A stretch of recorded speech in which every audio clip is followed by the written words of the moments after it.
Welcome to another episode of Just Cuz, the podcast where two cousins talk about things they love. Just cuz. And today we are talking about the long-awaited finale of the Percy Jackson and the Olympians, Season 1, The Lightning Yes. Thief. Many titles. Technically, this is our part 2 review, but we're talking about the wrap up. I mean, Yes. we'll be talking about many other episodes because we have to. Lotus, a casino. We'll that. talk about it. But yeah, this is our part 2. So make sure to Yes. check out our part 1 if you haven't. Yes. We stopped talking about the show after the third episode. So we got up to Medusa and then we stopped. Let's start with a broad overview. Max, how did you feel about this series? I felt so amazing. I have a little constructive criticism to maybe talk about, but honestly, all of this, it is a perfect adaptation. I could not ask for anything better. I mean, honestly, I want to get into it so much, but I mean, obviously, we're going to be talking spoilers. Obviously. Yeah. Spoiler warning. We do that in all of our episodes, but I loved this series dearly. Sasha, what did you think of it? I loved it as well. I loved it so much. I have so many thoughts. As an adaptation, I think you're right. I think it is everything we could have asked for. I think it's pretty perfect. There are obviously some detours, some adaptation changes that are made. And I have a lot of feelings about them. Some I think are for the better, some I think are for the worst, some I think are of no consequence at all. So yeah, I want to talk a little bit about those because there are a few things that were changed, like I said, that had no purpose, no reason to change. And I'm like, why? Why did we change that? Like things like Medusa, I understand why it was changed. And I think it was for the better. Yeah. Like we have a new cultural understanding of Medusa. Percy, Annabeth, and Grover's defeating of Medusa isn't just a retread of Theseus. It's a new thing. It's their own way to defeat her. Yeah, it's their own spin of the story. Yeah. I really liked that. Yeah, that was great. And there are lots of adaptation changes like that I think are definitely for the better and for better character like moments. 90% of the changes are for the better. Absolutely. And then there are a few that I'm just like, but why? Do you want to get into one of those now, or should we kind of roll through the episodes? Let's go through them and they'll come up. Let's just do some broad strokes of the next episode. So after Medusa was St. Louis Arch.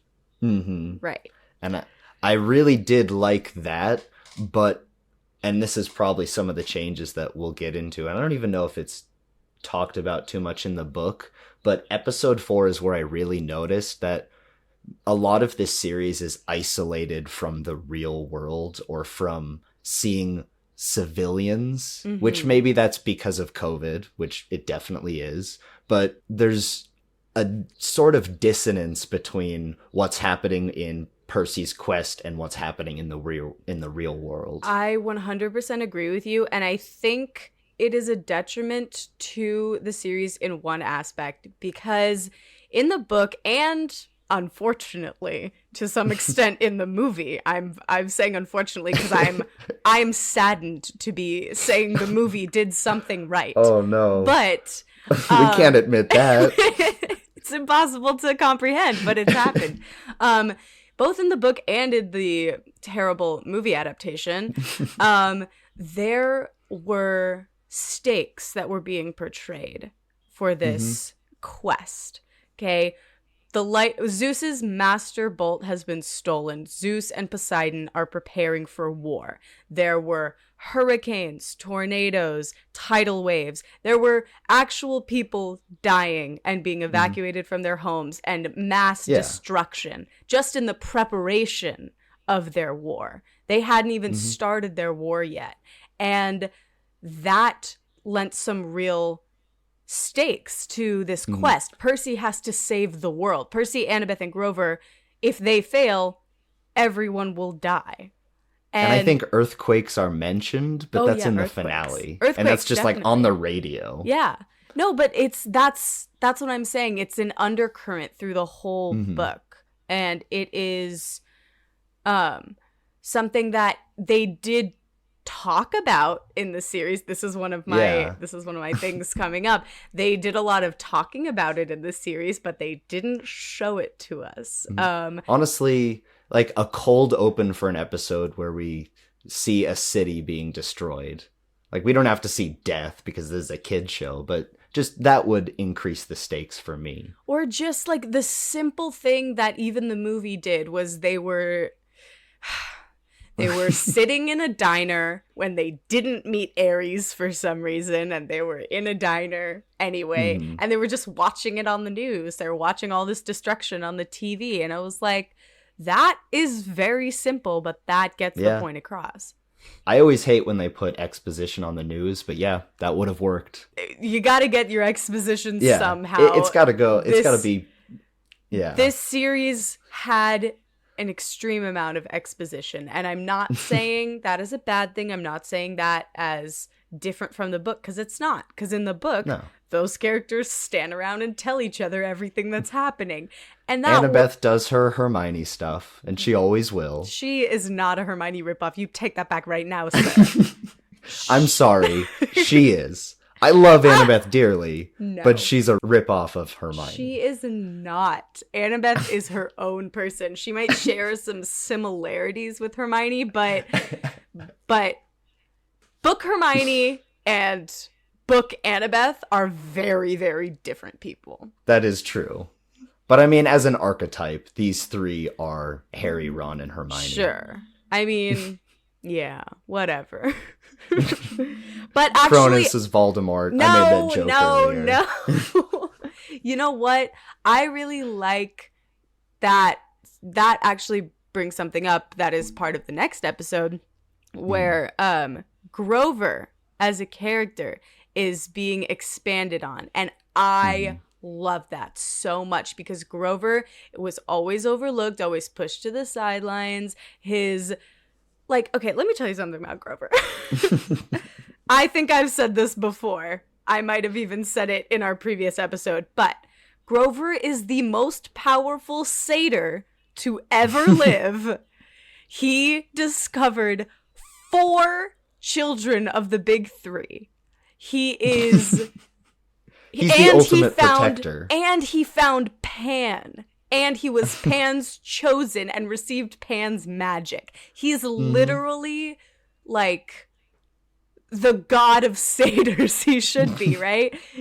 And I'm just imagining him playing his pan flute and just wrapping people in vines. Right. He can do that. That's his thing. He doesn't have his pan flute in this show, which was really... Not yet. I was like, hello? Hey, he had it in the first one. He had it in did? The Lightning Thief, I'm fairly certain. Maybe he gets it off of Hephaestus, because he had one just around his neck. No, he definitely did have it, because in the book, in the water park, he tried playing the flute to wrap up the spiders, and it didn't work.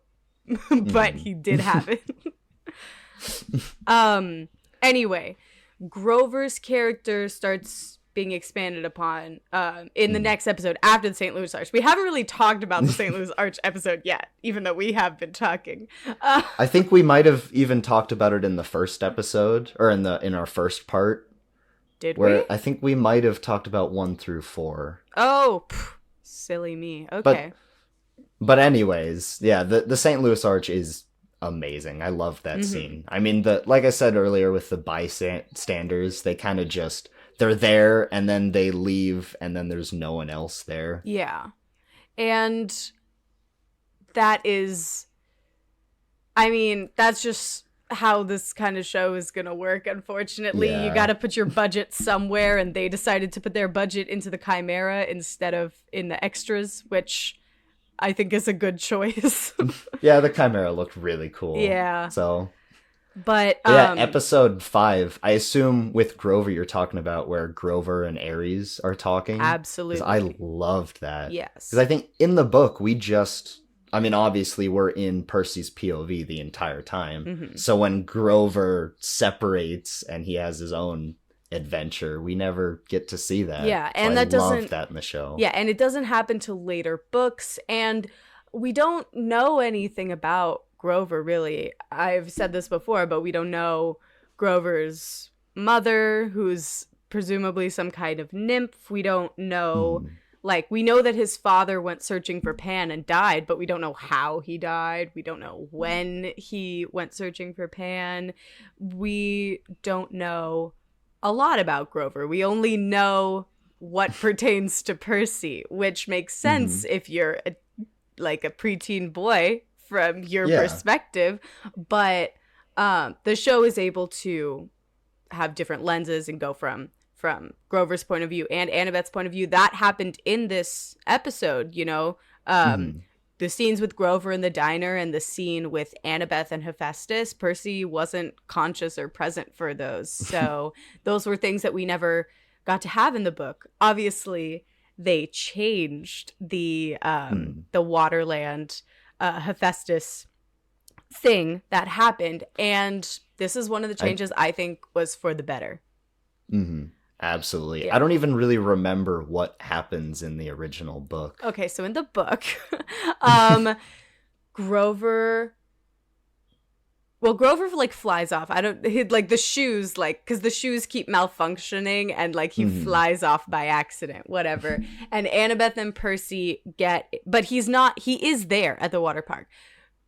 He doesn't stay with Ares. That is new as well.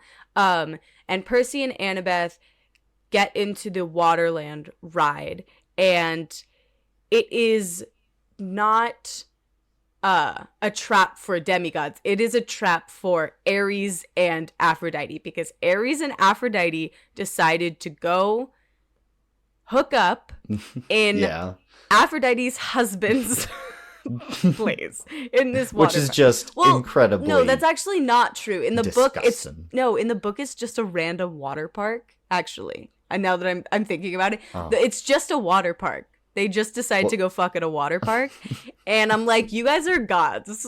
Why I not say that it's disgusting, but yeah, that's a much better story point just for how incredibly screwed up that whole situation is. I love it. It's all crazy. But so Hephaestus found out that they were that they had been there because Ares had left his shield. So Hephaestus set a trap after that, and he set a trap to catch them, which is just the retread of the myth where he catches them in the net. He in the book, there are mechanical spiders that come out of every facet of the ride and start throwing, like, quote unquote spider webs, but they're like metallic threads, and they weave a net around Annabeth and Percy. I kind of remember that. Yeah, and then there are like cameras mounted everywhere, and the goal was for Hephaestus to, quote unquote, catch them in the act, catch Ares and Aphrodite fucking, I guess. But instead, and broadcast it to Olympus. But instead he catches Annabeth and Percy, and then Annabeth starts freaking out because she's like, oh no, our parents are gonna see us and be so disappointed, and my mom is gonna freak out because I'm not just captured in a sex net, but in a sex net with the son of Poseidon. And it's also their kids. It's like, it's really weird. And she has a fear of spiders, and this is where we learn about Annabeth's arachnophobia. And we still learn about it, I think, in the finale. Okay, I have something to say about that. Yes. I'm sorry. I do think this change in this episode to the golden chair, which is a reference to the Hephaestus Hera myth, where he trapped her in a golden chair so that he can marry Aphrodite. I do think this is a better change. But there are two things. One, it doesn't make sense as an adaptation change. Like, it's better. I agree that it's better for the characters, but it's also like, why is this trap there? So Aphrodite and Ares went to Hephaestus's theme park to fuck. And then Ares left his shield there. And so Hephaestus took his shield and put it up in this golden chair trap.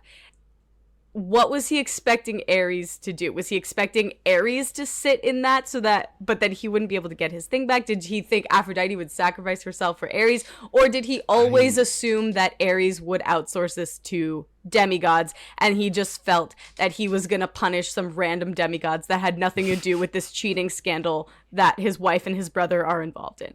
Like, what's the point? My assumption is Hephaestus assumed that Ares would outsource it to one of his own demigods, and maybe he hoped that Ares would feel bad, but Ares wouldn't feel bad about that. He's fine with giving up one of his kids. Yeah. I don't know. But that's okay, whatever. That's my thought. That's one, it's a better narrative change and character change, but logically it doesn't track. Yeah, it doesn't really make sense if you think about it too much. Yeah. And then the second thing is, in the book, this is where we found out about Annabeth's fear of spiders. In the show, we find out in the finale, in a flashback of Percy and Luke sword fighting, where Luke says, Annabeth is afraid of spiders. And Percy says, okay. And it does contribute to the point that Luke is making. I really like the metaphor that he's making. It was a good metaphor, but that was, you were just telling us that. That was very stupid. It was very exposition heavy. It was the cardinal sin of tell and not show, right? It's like, come on, dude. You could honestly, we could have waited to say that too. Like, why do we need to know that Annabeth is afraid of spiders? Well, no, it is pretty important character. It's important building. later. It's much later. It is important, but it also is. Oh, sorry. In the book, that was like Percy's first realization that Annabeth is not infallible. Annabeth's not perfect. She has a fear. Because this whole time he has been like, she's so good at all this, and I am me, and I'm stupid. And I don't know what's going on, but she knows everything, and she's kind of mean to me. And that is his first moment of being like, oh my god, Annabeth's actually afraid of something. She doesn't know everything, or she's not I don't know. I'm trying to think. I don't know if we have that moment in the show. Don't. And they also cut out their bonding moment in the truck, in the next episode, in the truck to Vegas. They cut out their bonding. They have a really important bonding moment there. They kind of like supplement it with the train car in the beginning of episode 4 when the two of them are talking about Annabeth's family. It's kind of reshuffled to there, but and that is a sweet moment, but it's also like, it's not, it's before all of the stuff that they go through, because that happens before Annabeth thinks Percy is dead on the St. Louis Arch, and that happens before Percy sacrifices himself. Percy sacrifices himself so much in the show. I don't know if you've been on TikTok at all while this show was coming out, but everyone was like, Percy and Annabeth are having another sacrifice yourself off. Who's gonna do it this time? And it's just like, I was like, guys, calm down. You have a cornucopia of other books in which you can sacrifice yourself and will. Like, just calm down. We don't need to do this already. You're 12. Like 3 or 4 times. It was a lot. Yeah, because Percy sacrificed himself 2 episodes in a row. And then there was an episode break where he didn't sacrifice himself. And then in the next episode, he's like, well, I'm going to sacrifice myself again for It's my time. Yeah, it's like my mom and Annabeth and Grover can all get out and I'll sacrifice myself. I'm like, babe. Take my pearl. I don't need it. Stop it. Ugh. I mean, they're definitely putting in concrete what kind of character he is. Yeah, they're definitely outlining or outlining the fatal flaws that are discussed in the next book and hopefully the next season. We haven't got a confirmation of season 2 yet, but oh my goodness, by the numbers, by the sheer numbers, it should be it coming. has to, like, yeah, they'd be crazy not to, especially all the shit that Disney Plus is putting out right now. They need this. But the fatal flaws, Percy's, is that he would save a friend. He would let the world burn to save a friend. He's loyal to a fault. And Annabeth's is hubris. And that is perfectly displayed in the Waterland episode. Because Percy sacrifices himself for Annabeth, who at that point, they're not really friends yet. They're like friendlier. But yeah, they're getting on that track, but yeah, this and maybe even the next episode is where they just truly become. Honestly, it's the St. Louis Arch for me. Yeah, well, the St. Louis Arch, definitely. And but this one is like, that was, I don't know. Yeah, I think you're right. The St. Louis Arch, but those 2 episodes displayed Percy sacrificing himself for Annabeth and Grover. Even though he knows he has to save the world and he knows he has to rescue his mom, he trusts these people enough to get his mom and to save the world. And he's like, I am going to sacrifice myself. 2 episodes in a row. Yep. And then Annabeth, it shows her hubris where she literally tells the god of like crafting and like building shit to fuck off because she needs to think and work and look at this chair and figure out how to turn Percy back into not gold. And when there was that really good moment where the shield like dropped or it was opened up, and instead of going for that, she just immediately went to the back of the chair and started just trying to tinker with it. Absolutely. No, I think the adaptation change is great. Do I think at some point they should have just had a random spider somewhere so Annabeth could have screamed and gone, spiders! Yes, I do think that. Yes. But honestly, that could have been a good scene just at the water park. Or just in any other episode. Just like anywhere. A spider anywhere. Because not... I don't know. Maybe that would have been like undercutting her fear, because her fear comes from the fact that Arachne like sent like hordes of spiders after her when she was a literal toddler. So wasn't it throughout her entire childhood? Yeah, her whole she was childhood, just tormented by spiders until she got to Camp Half-Blood. Yeah, exactly. Which is just that's terrible. Yeah. But you know what? They're all of these demigods are plagued by shit. In the first one, I always forget this, but Percy says like that he strangled a snake to death in his crib when he was a literal baby. How did a snake get in there? It was a monster. A monster snake. I don't know. Maybe it was looking for a donut. But anyway. Anyway. So moving on to the next episode. That is the Lotus Hotel and Casino. The cameo episode. Okay, the cameo episode. So I wrote down a bunch of them. I only saw like one. I'm just gonna say this first and foremost before we get into that. Before we talk about the love of my life, we're going to talk about the fact that this episode is called "I Take a Zebra to Las Vegas," or "We Take a Zebra to Las Vegas," and the zebra's not in it. Like, we don't see the zebra at all. There's like one frame where the zebra is way in the background, and I'm like, guys, come on. Why? Could have had more zebra. It could have had more zebra. And that was supposed to establish Percy talking to horses, being able to talk to equestrian animals.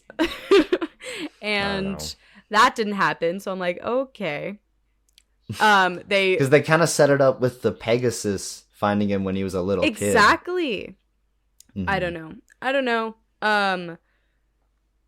I think that the Grover stuff, well, they were making it like comedic, like, oh, he can talk to animals, and he's like really thrilled with the intelligence of these animals. I was like, They just don't have thumbs. I was like, they're playing it up a little too much. I was like, just tone it to just a little bit, because Grover, like,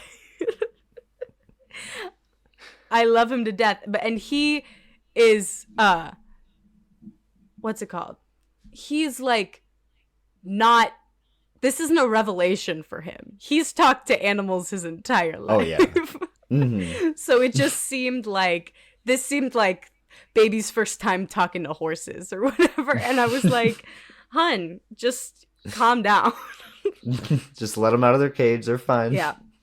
But honestly, now that you kind of mention it with the episode names, I love all of them. And the fact that they're, I'm pretty sure, based off of the chapter names, or at least some of them. They are.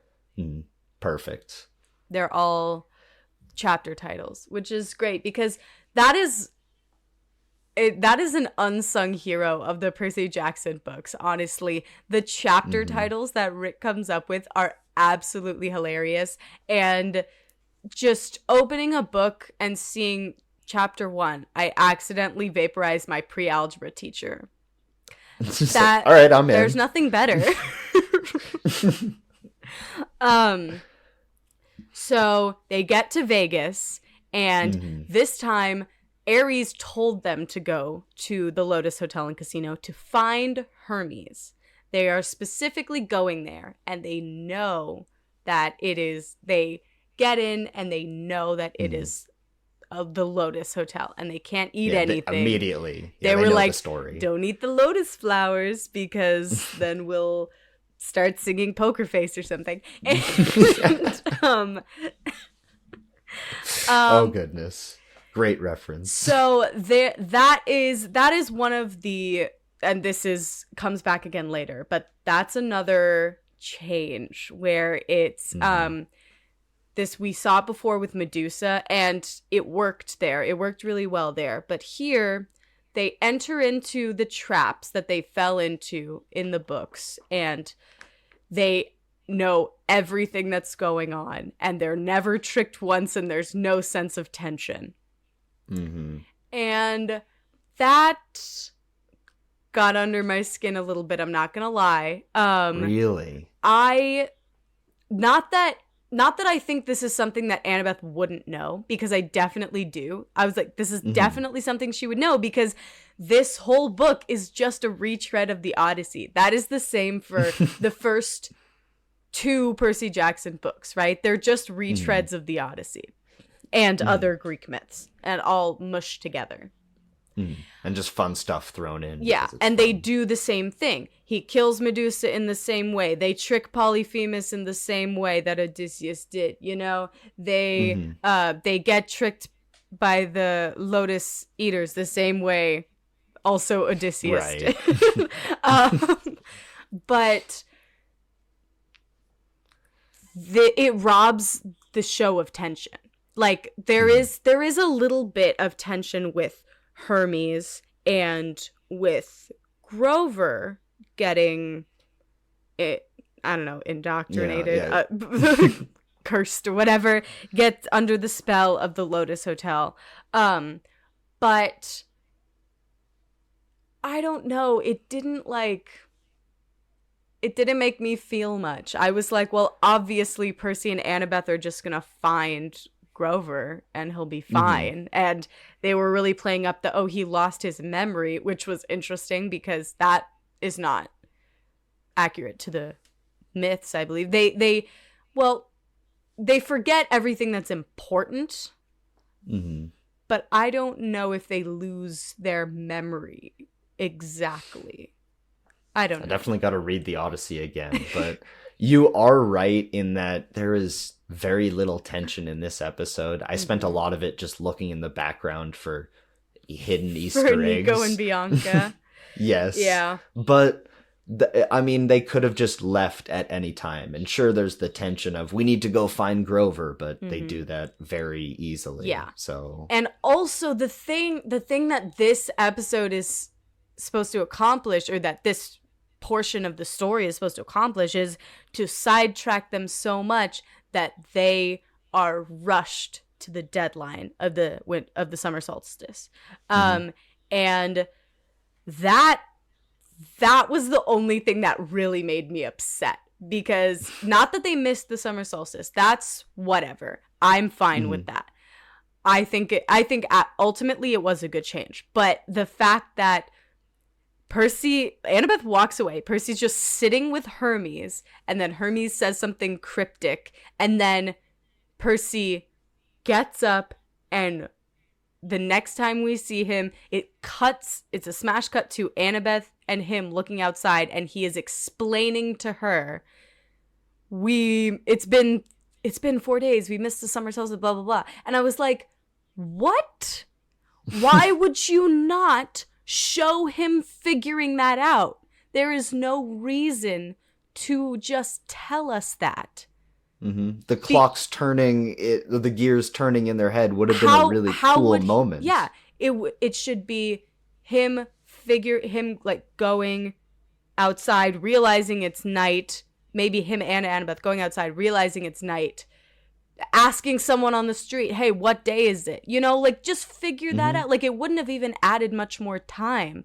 But the fact that it just shows them looking at the night sky, explaining it, and I'm like, this was right. Bad. That was a bad choice. And that's what robbed it of tension for me, because the tension wasn't in, are they going to get under the spell of the Lotus Casino?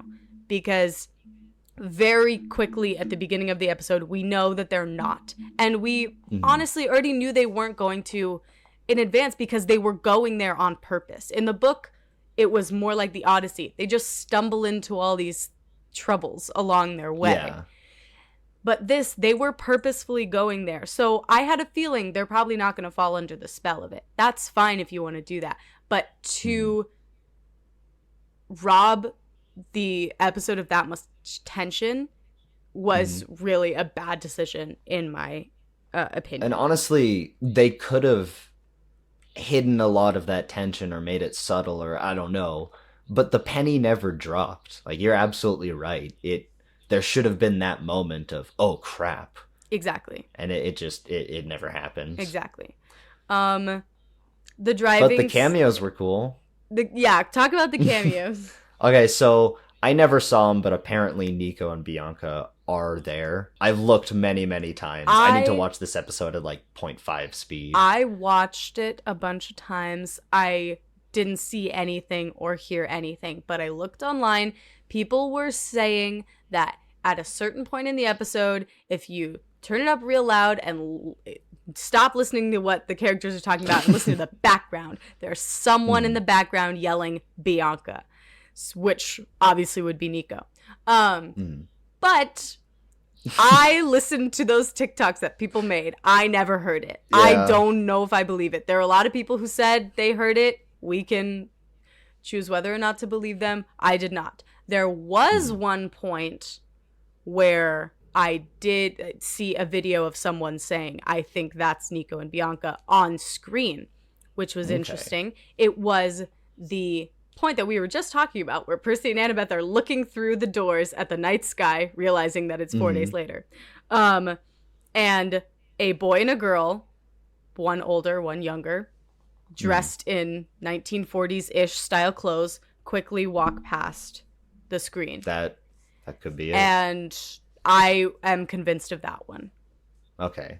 And I mean, my next one was just a bunch of people from different time zone or different time periods. Yeah. Oh, because obviously that one is... That's how you make the Lotus Hotel, baby. My favorite one, and I cannot believe I caught this. I had to like pause it and scream and talk about it to my girlfriend. In the middle, I can't even remember what scene it is, but 4 people in purple shirts run past the camera. Who are they? The Wiggles? They could be from Camp Jupiter. Oh! Wait, what? Oh my, wait. I didn't even, whoa. Yeah. Whoa. That's nuts. Yeah. They were purple t-shirts? And it was like 4 people, and they just ran really quickly in the background. Crap. That is amazing. A game changer. I did not even think of that. That is probably the coolest thing in this entire show for me. That's the fact that they put that in. That's great. I can't even believe I didn't think of Rick seeding Camp Jupiter in here. Obviously, because they're in LA. Or not yet, they're in Las Vegas, but they're in LA in this one. Other people are on quests. In the third one, they do go to San Francisco, so I hope if we get there in the series, there will be some seeds there. They have to. They right? really do. They absolutely have to. Damn, that's crazy. Mm-hmm. But yeah, that was it for cameos for me. But honestly, that last one, oh my god, got me so hyped. That's great. Okay, so moving on. They talk to Lin-Manuel Miranda, and Annabeth steals his car keys. And that was I enjoyed that. I did. I was really worried they were gonna have him sing. I'm so glad they didn't. I was really worried. I was like, do not do it. You brought that up, and then I was immediately like, oh my god, they are gonna make him sing, aren't they? We got out but no, they didn't. Scot-free. I'm so glad. Because that's not Hermes. So they got oh my gosh, and also side note, I just finished reading Circe, and I mean, well, it's great. Obviously, I've been talking about it for a while. It is great, but Hermes in that, what a scoundrel, my dude. Anyway, gods aren't great. No, definitely not. They never are. So Annabeth and Percy and a memoryless Grover steal Hermes's car, which is a taxi, and they have Percy driving the car. I enjoyed that. I thought it was really cute.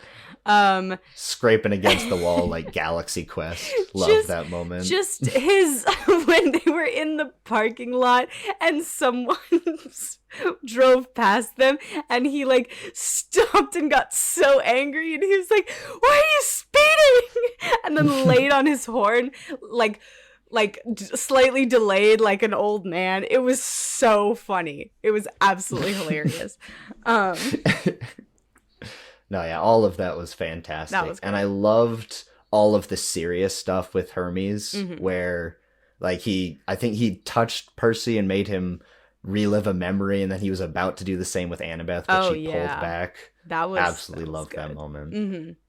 That was really good.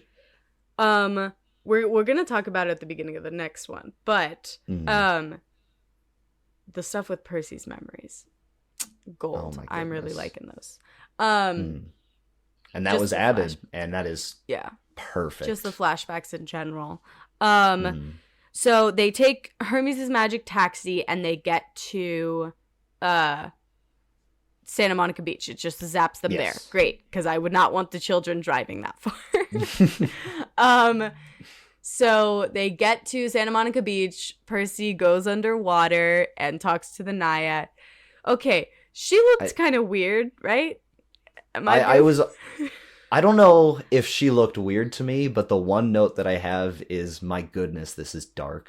Yeah. I could have used just more light. It was really dark. That happened a lot in this show, where there was just dark scenes. That's very true. The whole beach scene, like above water and underwater, was very dark. Maybe it's not that she looked weird. Maybe it's just that, like, I was assuming that she would look like a woman, and she didn't. She looked like, you know, a god made of plant shit. And I was like, that's really cool. Don't get me wrong. But I was not expecting it. And I was like, whoa, I am taken aback. I don't know. I didn't hate the design. It kind of reminded me of like a plant jellyfish. Yeah, no, I didn't hate it at all. I was just not expecting it. It's like, oh my god, okay, you're weird. Just give me a second to get used to this. And she gives Percy... Okay, so there they realize that they have missed the summer solstice deadline. Mm-hmm. And apparently Poseidon was waiting there for Percy, but he had to leave because they missed the deadline. And she instead gives him 4 pearls.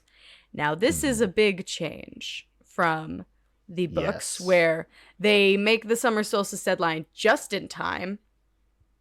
And Percy gets 3 pearls from the Naiad, and it's never even said that Poseidon was waiting for him, because he wasn't, because Poseidon's a deadbeat, right? And he goes, "Where's my dad?" And she goes, "Oh, he's not here. I'm here." Were you expecting him? Yeah. And she gives him 3 pearls, which are from Poseidon, but and is saving his mom even mentioned at this point in the book? Like, it's a big point in the book, but he's going to save his mom. Yeah. But Poseidon doesn't even think about her, which this show, I'm convinced that this show is Poseidon's PR team at work. They are trying to revitalize his image, and they're like, no, he's not a deadbeat dad. He's just, he couldn't be there because reasons. Well, they start really, really strong with talking about how all of the gods are bad, and they really dive into that. And but I then loved as soon as you see Poseidon, like in the flashback and when he talks to Percy, I really like what the actor's doing and what they're doing with the writing. Oh, yeah. But I feel like they revere him way too much. Well, because, like, to go out of your way to make Athena accurate to how she is in Greek mythology, she's which a piece is of shit. Vindictive, vengeful, and just petty. With her own daughter, sending monsters to her own temple to kill her own daughter. If you're gonna do that in the same series why are you revering Poseidon this much? Why are you being he really wanted to be here, but he couldn't because you're late. This is your fault, Percy. Sally, he couldn't talk to Percy because he's not allowed to. He couldn't, even though he really, really wanted to. And he's so wise. And he surrendered to Zeus for Percy. And I'm like, yeah, it's interesting. But so what are we trying to set up say? That is Poseidon the one good god? No, they all suck. Yeah, they're all terrible, and they need to get into that more. Maybe they still can, but they put Poseidon up on a pedestal, and I don't know if they should have. While I still liked the writing, though. I think the one thing that was, this is jumping ahead, but I think the one thing that really made it real, I think I could have overlooked all the rest of that stuff if he had still said the line that he says to Percy in the book. They omitted it here, and he doesn't say this line, which is so important. He says to Percy, "I'm sorry you were born." That could have been a very strong line in the show. And that's something that Percy internalizes, and he thinks about it a lot. And that's a really important line. I mean, he says more. He doesn't just say, "I hate you, I'm sorry you were born." He says, "I'm sorry you were born because I brought you a hero's fate, and a hero's fate is never a joyful one," or something like that. It's never a happy one. It's only tragic. And I'm like, you should have said that. That could have been such a good moment. Honestly, I'm a little angry they didn't put that in the show. That's one of the best lines of the book, because it sets out right from the precipice. Like, it says, this world is not fair. This world is not going to give Percy a 19 years later and all was well, because that shit doesn't exist, because that is, it's all tragedy, crap. Yeah. And this system is fucked, and you either have to die in it tragically, or you have to change it. And that's what the series is about. And honestly, by stressing that more, it makes the whole Luke and Chrono story even better. Yeah. I don't know. Because, I still liked it all, and we'll get into it, because I think we're still talking about episode 7. Oh, well, yeah. I think we kind of lost the plot there. Let's get back to the episodes. And, okay, so... Yeah, episode 7, they're going into the underworld. Yes. They meet Fluffy. They do. They do. The Cerberus stuff was interesting. I really, one thing. Okay, well, so they start off with Krusty, with Procrustes, right? Yes. And again, they know exactly everything that's happening as they walk in. There's no tension there. And I mean, I think there was a little tension in that they had a plan and we, the audience, didn't know the plan. But it definitely could have been better. Yeah. I think just like Percy walking in, being like, I know who you are, I know what you're doing, I know how you do it, and we already know how we're gonna defeat you. It's a bit much. I'm like, you're 12, babe. You're 12. You have a lot of growing to do. So that was a lot. I didn't despise it though. I didn't hate it. I honestly thought they were gonna cut Krusty out because I thought it was a perfect opportunity to take something that, did not have much necessary. Yeah, wasn't necessary, did not have much plot relevance, and just cut it out. Instead they cut out DOA records, which I'm kind of miffed about, because taking away that entrance to the underworld as DOA records, dead on arrival, which is hilarious. Having it be a record label, which is hilarious. And having Charon be there in his fine Italian suits and just like really upper crust and the only reason that he lets them into the underworld is because they say, hey, we're gonna talk to Hades. We can tell him that you deserve a raise. You can get more money to buy more Italian suits. And that's what's fun about the whole Percy Jackson series. Exactly. Is it's all of these myths but with a fun spin, whereas in the show it was just the basic mythology. Yeah, it was just dull. Oh, there's the Grim Reaper looking guy. He must be the ferryman. He's boring, and we don't know anything about him. And it just takes all the whimsy out. It takes all the fun. I know that the way the Percy Jackson books are written, they would not be mass marketable. I know that. As to a television audience, right? Right. They are mass marketable as a book series, but realizing every single thing that's in these books would put it firmly into the camp of quirky, weird kids show that doesn't reach a large demographic. That would limit its budget. That would limit the eyes that are on it and its marketing capability, right? So I understand making it a little more gritty and a little more quote unquote realistic and more in line with traditional Greek mythology, but that also takes the heart and soul of Percy Jackson out of it, because that's what's so fun about it. Like, Percy Jackson, don't get me wrong, it is dark. It is pretty we were just talking about tragedy. Yeah. So yeah. Like, in the first book, this 12-year-old's dad, who he's never met before, says, I'm sorry you were born. Your life is going to be tragic.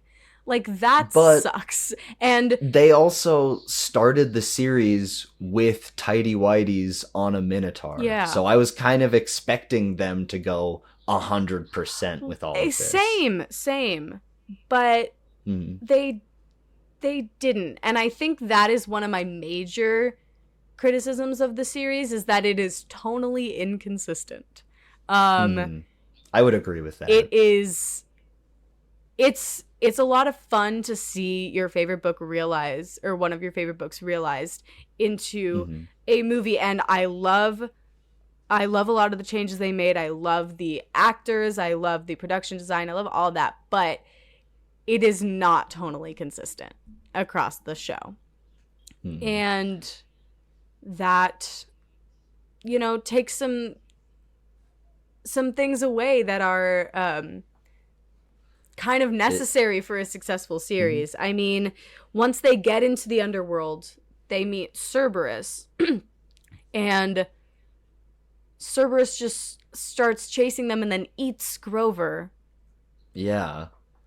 Which was like, oh my god, what? And then then Annabeth starts scratching him, and then he gets up out of his mouth, and he's fine, but he lost his pearl in there. And I'm like, okay. That was one of this, like, just the scenes that I was like, whoa, this scene specifically is totally inconsistent. Not episodes, not parts of the same episode, but this sequence is wildly inconsistent.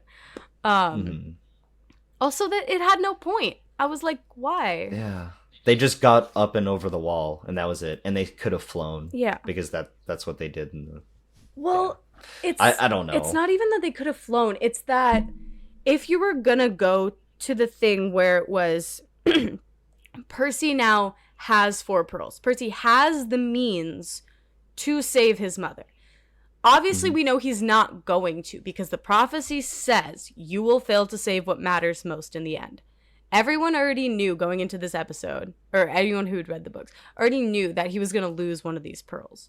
But having Grover lose his pearl because he got eaten by Cerberus for no reason, and then spit back out of Cerberus's mouth, that it creates no stakes, because he didn't realize in the moment that his pearl was gone, and there was nothing that Percy failed at. Percy did not fail. Grover got eaten. That was in nobody's control. Grover got eaten by a dog and then spit back out.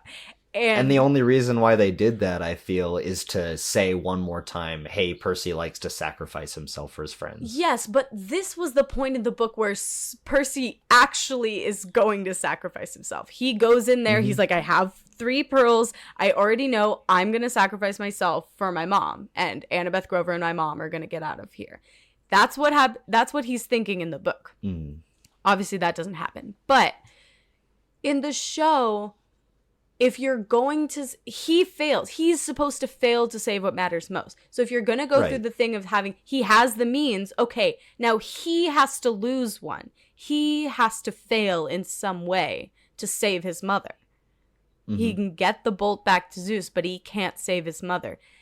And I thought that he was going to accidentally drop it into Tartarus while he was saving Grover. That seemed like it would have been the best... way to do it. Yes. Sacrifice. Oh, should I save Grover or drop one of these pearls? Like, should I save my friend or lose the opportunity to save my mom? Right. That would have been a fantastic choice to make. Exactly. The way that they did it, it had no importance. It was just, why even give him 4 pearls in the first place? And honestly, moments like this, I didn't even think about on first watch, but it's when we're discussing it and we're getting into it is when it kind of falls down for me. I don't know. Yeah. But yeah, they go into the underworld, they talk to Hades, and I like that scene, even though it's very desolate. Just the way that everything's set up. It was really big and empty, and I think that's part of the taking away the whimsy, taking away the world building aspect of that Rick Riordan has created in his books, because in the books, you know, Percy says Hades is the first god he met that actually looks like a god. He's met Dionysus, he's met Ares, but they all look like people. This guy looks like a god. He is 13 feet tall or whatever. He is draped in a cloak made from tortured souls. He's sitting on his gilded throne, and he's surrounded by dead soldiers from all different eras throughout history. And I think, wow, this is the god of death. You know, that's, but. Whereas now it was just a guy Yeah. in a robe walking towards them. And the amount of time that they shot him walking in that large desolate space, I thought they were going to make a joke about it. I thought they were going to say something. You'd be like, sorry, I'm redecorating or something. But I was just like, what's the purpose of this? He's just like, wow. And obviously, a lot of this series was filmed on or in the volume, that big LED green screen room. Yep. But this and Olympus was the two moments that I really noticed it, and it kind of took me out of it almost. Well, the thing is, Hades' palace is supposed to be a crude recreation of Olympus, right? Because he's not allowed there. Which, first of all, super fucked up that he's not allowed there. Because Hades doesn't actually ever do anything like that bad compared to any of the other gods. No. He doesn't like do any wars against them or anything. He literally just drew the short straw and had to rule the underworld. And then they were like, we hate you. You're a leper now. We don't stuck down ever there. want you here unless it's the solstice.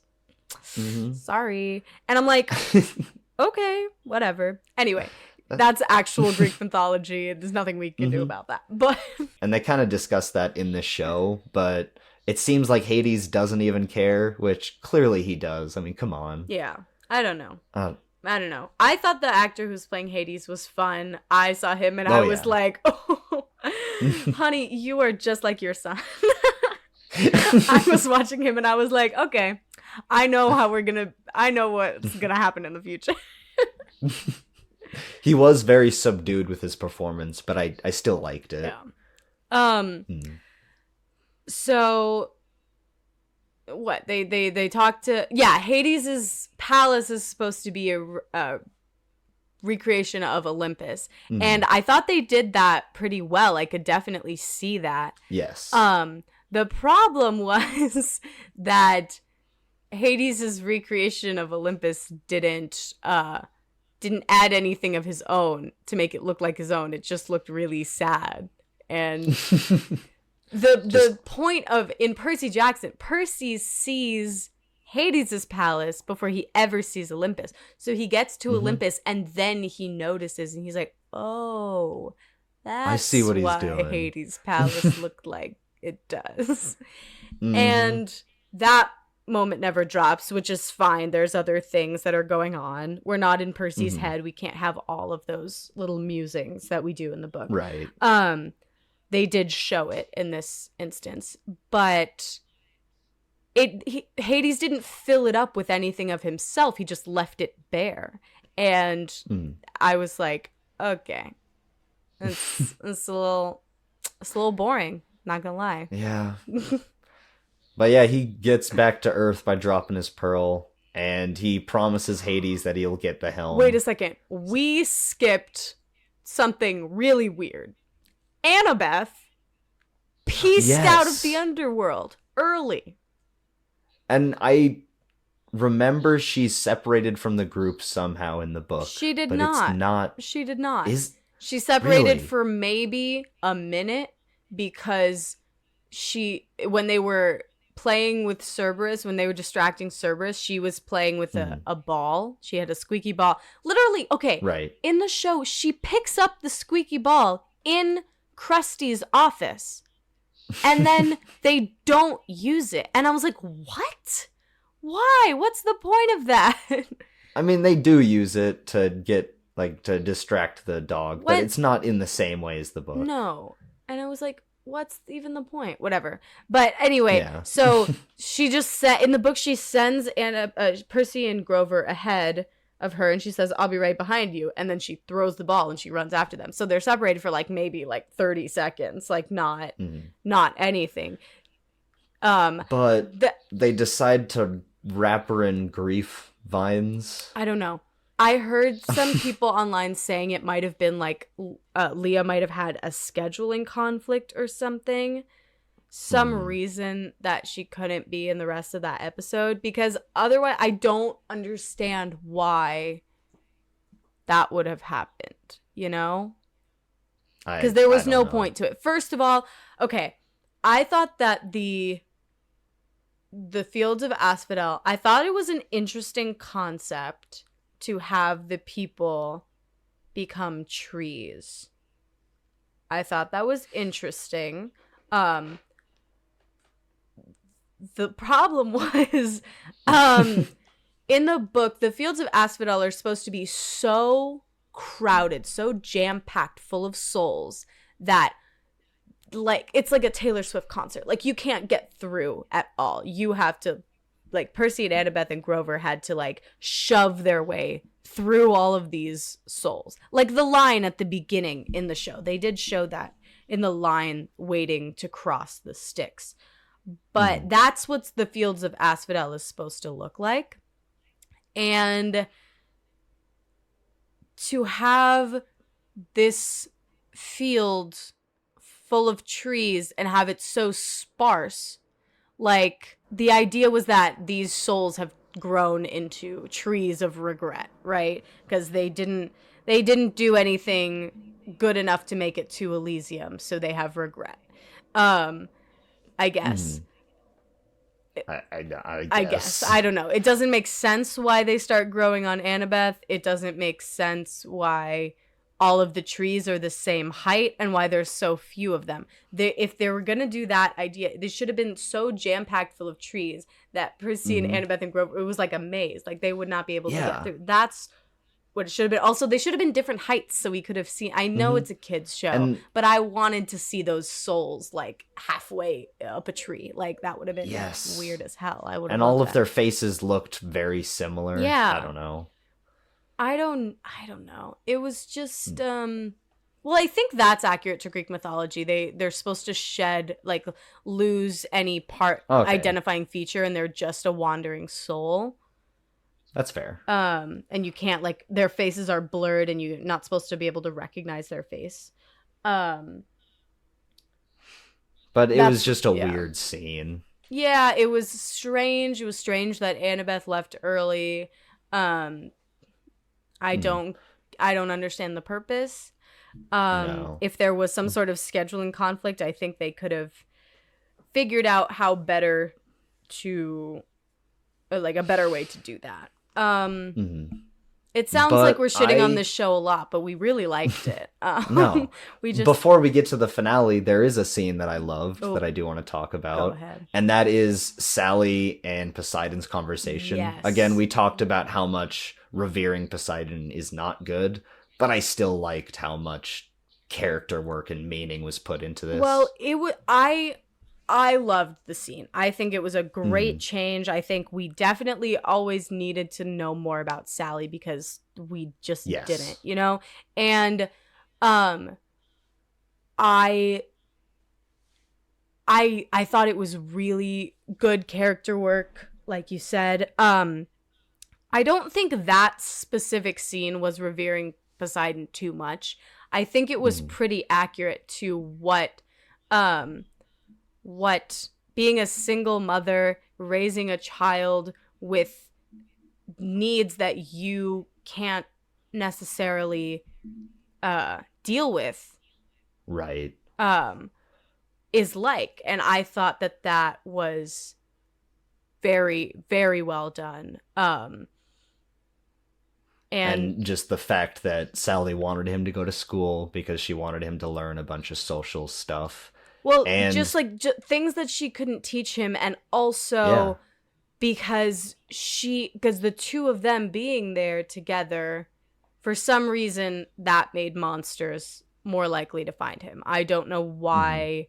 I don't know why they're more likely to find him when she is with him rather than when he's at school. I don't understand that logic necessarily. Something about the smell that he gives off. No.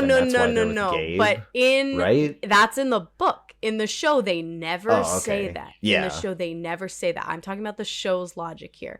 Because in the book, I was just about to say, like, Sally marries Gabe because he is so stinky that his scent disguises Percy's god scent, and and the monsters can't find him because Gabe is so gross and smelly. Now, yes. I'm very, very glad that they changed that, because what a horrible, awful thing to consider. What a horrible concept to have in your children's book and children's story. Sally, this poor woman who was caught up in this god conflict through no fault of her own, has to raise this half-blood child and has to marry this man who she hates, who is physically and mentally abusive to her, and who is so gross that it is supernatural levels of disturbing how gross he is. And just repulsive. Yeah, just so repulsive. And presumably, she married him. So presumably, she would have had to be romantic with him and be sexual with him. And that is so disturbing to think about. And she did not love him at all. No. Ever. She only married him to protect her son. And that is a horrible thing to have her have to do, and a horrible thing to put on Percy, this child, being like, oh, you were so unhappy and abused this whole time because of me. That's awful. Yeah. And I'm very glad that they took that out and changed it. Some people were at the beginning of the show were like, they didn't make Gabe bad enough to have what happens to him happen. Yeah. And I agreed with that. I was worried about that. I even said that last time we talked about this. And I was worried that Gabe was not despicable enough to deserve his fate. However, I don't think he needs to deserve his fate. No. What happened to him was what happened because he was entitled and just a dick. And it was his own fault. It wasn't Sally murdering him like it was in the book. Love what they did. We're getting ahead of ourselves, but yeah, that end credits that did a lot of good for me.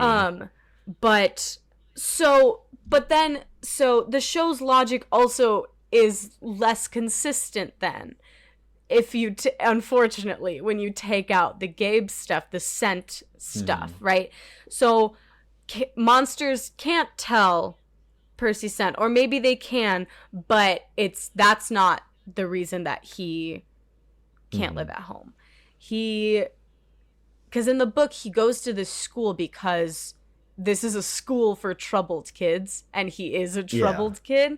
Because he got kicked out of so many schools because of monsters. Not because of him, but because he had no control over the stuff. Just situations come up and he ends up looking like he destroyed something. Yeah, so it's like he could have lived at home, but there was no schools around that would take him, so he had to go to this boarding school for troubled children. That's what it is in the book. Here, Sally sends him to this school. She doesn't know that Grover and Karen are gonna be there, right?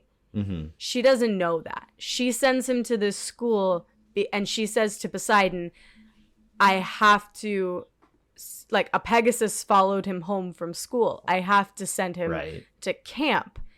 But she's like, but I don't want to. And she says this line that's absolutely amazing, that I absolutely adore. And she says, I want him to, or something like, I want him to figure out who he is before your family tries to tell him who they want him to be. Really like what that. An amazing line. I love Sally. We all love Sally. She's best mom in the incredible. World. But and that goes further. They really played up through the whole series how much Sally taught Percy and how Sally is the one who is shaping Percy's view of this world and of this family, because at the core of it, it is a dysfunctional family, and that is what she has taught him. And that is very much more, gives much more dimension to the both of them than they had in the books. Also gives a better foil to what we learned about Luke later in the series. But it also makes the show's logic less consistent. That was I feel like there was a stress on characters and their interactions and trying to mine as much drama as they could, and there was, and I respect almost that. They sacrificed a lot of the logical plot threads. I mean, for that, that's okay. Things don't always have to be logical in a story for it to work, because I think fundamentally the story does work. If someone who watches this who hasn't read the book, I think they will like it, and I think they will understand. I don't think it needs to be the perfect one-to-one adaptation. No. Because it can't be, because they're different mediums and it's a different time, and there's different things that have happened in this series to these characters since The Lightning Thief was written in 2005 that matter, that need to be pre-established here, right? That that's not an issue that I have. I just think that within world building, things need to be, if they don't necessarily need to make sense. They just have to be consistent. Right. And so as long as they keep with this consistency and don't introduce in the second series, in the second season, the monsters can smell you and that's why they're following you. I'm like, well, that doesn't make sense. You could have said that earlier. Yeah. But I mean, with the finale, because I'm pretty sure we're on that now. Yes. I do have a couple notes. There's a fight with Ares and then a fight with Luke. I really liked those. So could have good. been longer though. I think the fight with Ares was a little subdued. I wanted to see Percy kicking more butt with the sword. Yes. Honestly, yeah, it's the Ares fight that I wish was longer. The one with Luke was good. Yeah. But it also, because in the book, Percy has to like hold Ares off long enough to build enough pressure of the tide to create that tidal wave.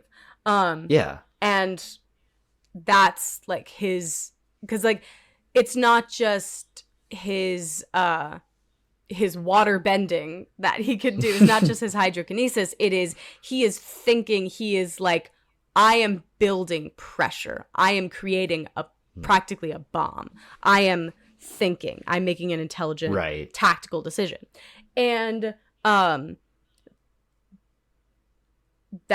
kind of just happened. Yeah, this one, he's kind of just like, I told you I was a son of Poseidon, and he just like hits him with the water. Not that it's not fun and great and interesting, but it's it could have been, more from the gut. But it's also like, how do you show that in a show? Yeah. In a book, you say it because we're in his head. But how do you show that in a show? That he is using his magic that no one can see to build pressure from the tide. Like, how do you show that?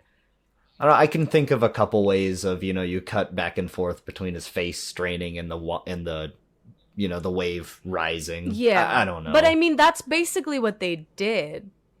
They just... That is true. It's just different. And we got to get used to it, Right. It's still good. I still enjoyed it. I think it made way more sense that they got back to Long Island Sound rather than Santa Monica.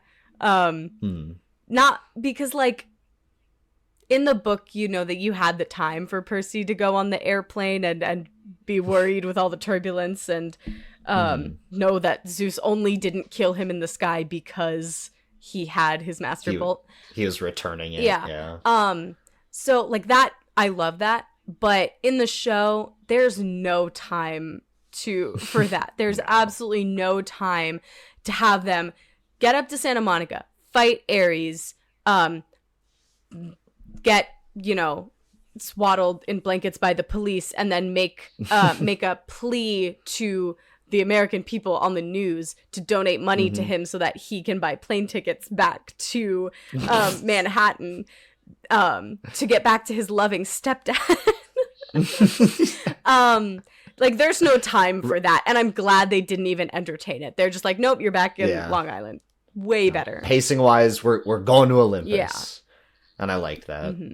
And then, so Percy and Annabeth get back to camp, and interestingly enough, they still think that Clarice is the lightning thief, which I liked, because for someone who I saw so many videos from people who had never read the books or seen the movies who were completely floored. Like, some of them were like, okay, Really? I think that it might be Luke, but I don't know. He's so nice. Like, oh, and then when they said that thing about Clarice, they're like, oh my God, that makes so much sense. It's Clarice. And then they get back and Clarice is still there. And they're like, oh, I don't know what. They're like, oh my gosh, she's not arrested or anything. She's free. And people were like, oh my God, it was Luke. And, you know, it's just like back when you read this for the first time and you had no idea. Like, it really keeps that feeling alive, because the first time I read this, I did not know that Luke was the lightning thief until the shoes started dragging Grover, and I was like, oh my God, the shoes given by who Luke? gave us those shoes? That's crazy. And I have the note, because I don't know if you remember from what I was talking about in our part 1 review, I've been watching this with my girlfriend who has no idea about any of this. And I feel like they played up the Luke reveal too heavily because she guessed it the scene before. Well, I don't think that's a problem. I mean, I like seeing the rug pulled out from people. I wish that it was more of a penny drop. Sure. But I also liked seeing Percy figure it out too, because they gave the audience and Percy all of the clues so that he could piece it together himself. Well, because, okay, so I think there's a difference between like the rug being pulled out from someone like Game of Thrones style, like, oh my God, they killed Ned. Nobody knew that was gonna happen. Or this, because this is a mystery. And honestly, technically everyone in the audience should have figured out by then, because it is a mystery that you're supposed to try to solve. Yeah, exactly. That's they're giving the audience all of the clues, and the audience being able to figure it out, maybe the scene before the character does. I don't think that ruins a mystery, because if you're watching Knives Out, everybody knows that Chris Evans is the killer, right? Everybody knows that. Yeah. We just don't know how. And that's the same as, like, this, I think. It's like, everybody knows that Luke is a traitor. We just don't know why yet. And why is what matters. And we don't get that until Luke tells us why. And I think that's what's important.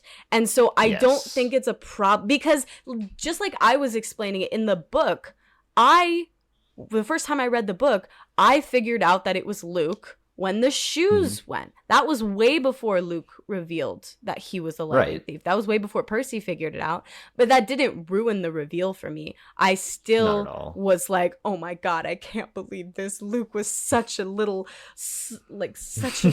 guy. He was so nice to Percy, and then he does this. What? And I think that subverting expectations should not always be the goal. You know, with a mystery, I think you're supposed to give the audience all the clues, and if they can figure it out, that means that you did your job right, I think, because you don't want your characters solving something that the audience could never have figured out, because there are examples, but I can't think of any right now. But there's lots of movies or books where it's like, oh, I'm so smart. I'm telling you that I figured all this stuff out.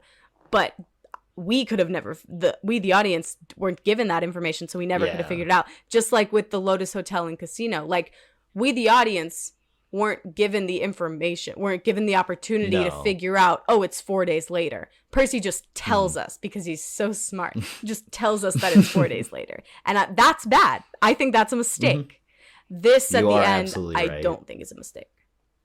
But I can't think of too much else to talk about.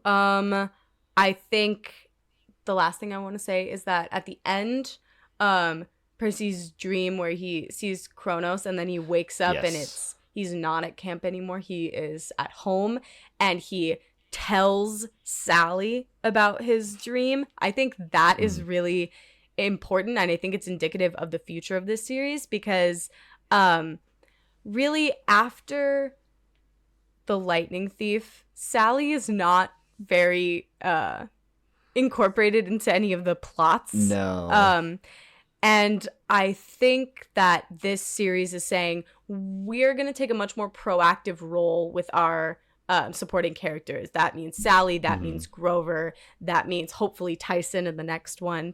Yes. I think that it is I think that this show has a bright future, and I think it even though it has some tonal inconsistencies that I hope it fixes, I think it is on a good path. And I really enjoyed it. Yes.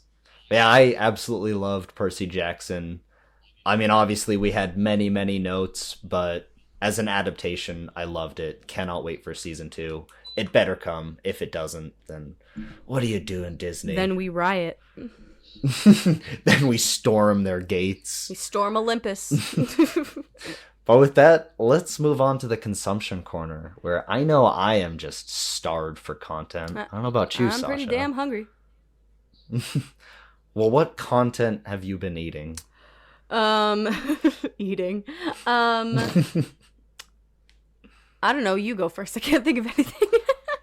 Well, I got plenty. One thing I definitely want to talk about is the Suicide Squad game, which just recently came out, that I am not playing because I really, really hate games like live service games where it's designed for multiplayer and you're supposed to play it infinitely. Like there's a story, but it just keeps on going. There's games like that, Gotham Knights, Avengers, hate them all. Oh, isn't Skyrim like that? I don't think so. Oh, never mind. I played Skyrim one time for like 4 hours and I quit. I didn't want to play it anymore. Skyrim's not really for me either, but it, like all of these games that I'm talking about, they have a single player story campaign to them, but it's not the focus. And that's really disappointing to me. But yeah, I'm not going to be playing that game. So don't spend $70 on the new Suicide Squad Kill the Justice League game. Okay. Even though that concept sounds amazing. Okay. Well, I guess I'll talk about something that I did like and didn't expect to. I saw Wonka. I haven't seen this yet, and I really want to. Yeah, I won't spoil it. I mean, actually, here I will spoil it. He opens a chocolate factory. What? Sasha? But I really wasn't expecting to enjoy this movie. I did enjoy it. I'm not saying it's a good movie, but I enjoyed myself. I think that they, the marketing team might have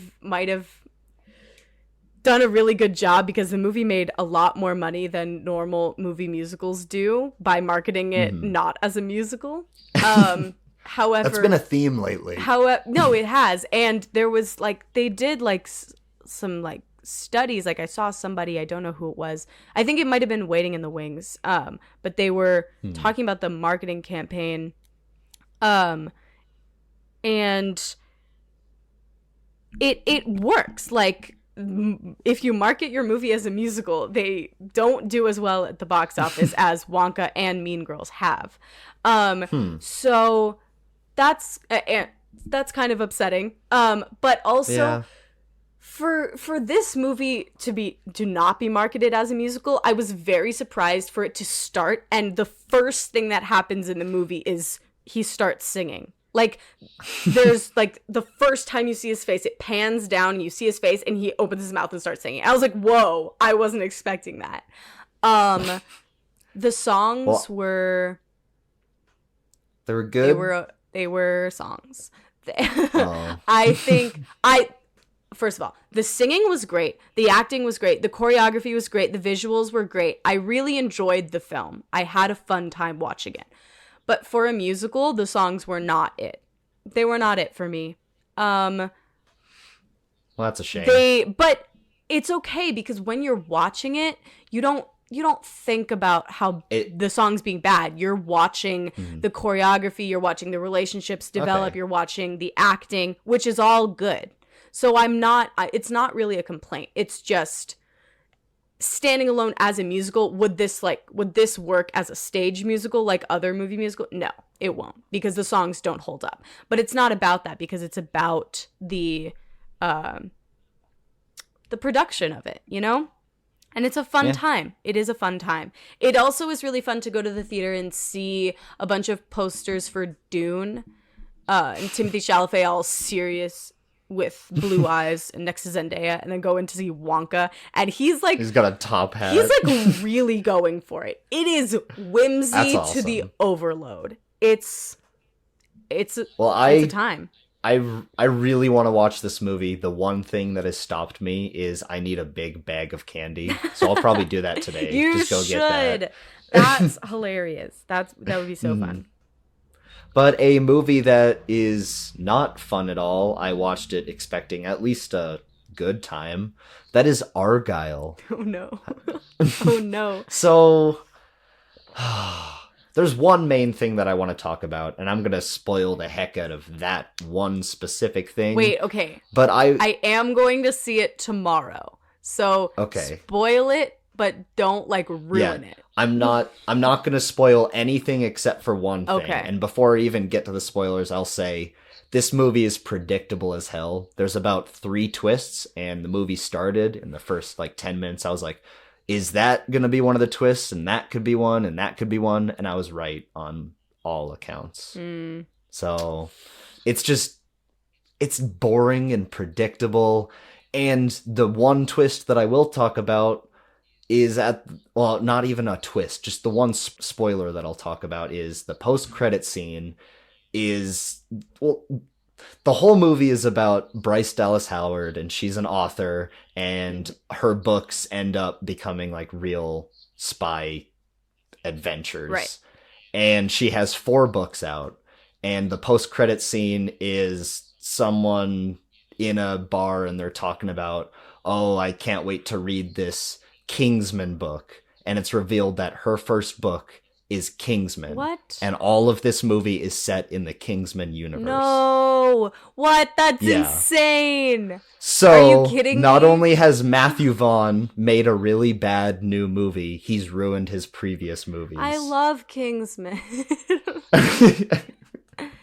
I mean, I don't think it ruins it, but... No, you can still go back and watch the first Kingsman and the prequel Kingsman, because those are the 2 good ones. But, okay, I don't want to know, don't tell me, but, my mind goes, how is she predicting all this stuff? Is she magic? Does that mean there's magic in the Kingsman universe? Or is she, a prophet? I don't know. There is a reason for why she's predicting all this, and it kind of works in universe, but... Good. I just wish this movie was better. I'm sorry. I know that the book isn't selling particularly well. Yeah, apparently there's an actual book that was I haven't seen a page of this, but apparently it's riddled with typos. Really? And just errors. Oh my gosh, I didn't know that. I have to go look in it. I didn't buy it, but I work in a bookstore. But I was going... I don't remember what I was going to say. Yeah, if I don't you know. were planning on watching this movie, I wouldn't, but Well, maybe you'll have fun with it. I'm watching it tomorrow, so...